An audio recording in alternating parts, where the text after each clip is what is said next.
Good morning, I hope everyone's well today. Thank you for watching. There's been some interesting stories over the past few days that I want to unpack, and the first thing I want to go into is Parliament being recalled Saturday to nationalise, albeit on a temporary basis, the British steel industry. Okay? This has been done, and this has been done because of one particular reason. The Chinese owners of the company, that's right, Chinese owners of British Steel, have decided it's not cost effective to keep the steelworks open in the United Kingdom. Why would they think this? Why would they want to close it down? Well, it's very simple. It's very, very simple. And the reason is high energy prices. Britain has the highest energy prices in the world due to certain policies of a certain Miliband, and the cost of power for industrial businesses is now 4 times higher than in the United States of America. This is outrageous. So basically, governments are spending more of my money and your money to put the steelworks into public ownership, albeit temporarily, because of net zero. Unproven technologies.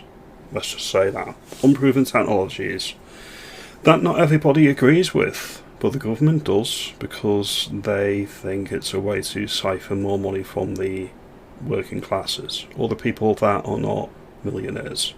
Again, that's just my opinion, that's just my view on that particular point. But the second thing I wanted to get into is Angela Rayner. Obviously, everyone knows there's a bin women strike in Birmingham, and Rayner has decided to call in the army to tackle the crisis. This is a disgrace, and I want to unpack it on a couple of levels. Firstly, this is again a government creation. This Labour government is in hock to the unions. The unions all over the United Kingdom are demanding more and more from the government, okay? And the government has reached a point where it can't really afford to give any more, and it's as simple as that. The unions aren't having it, and they're demanding more anyway, and this is the problem that the Labour Party has got. Now, I can't speak for anybody other than myself.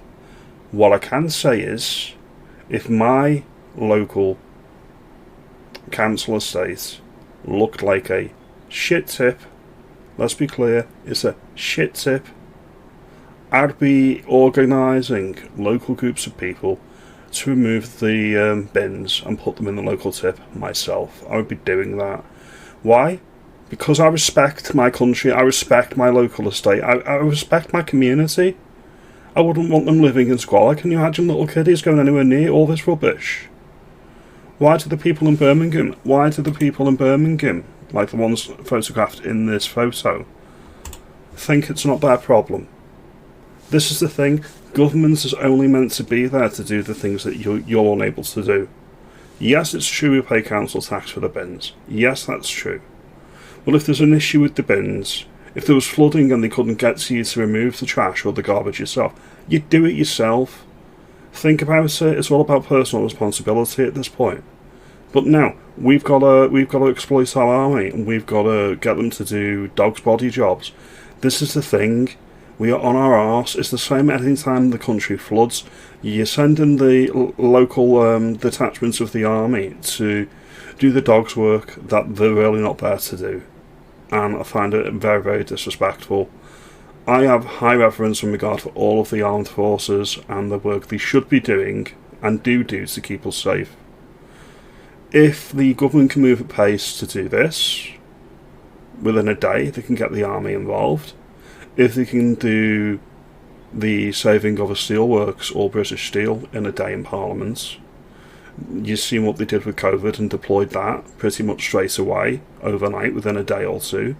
And if they did what they did last year after the Southport riots within a day or two, it proves the states, the blob, the establishments can move at pace when they want to.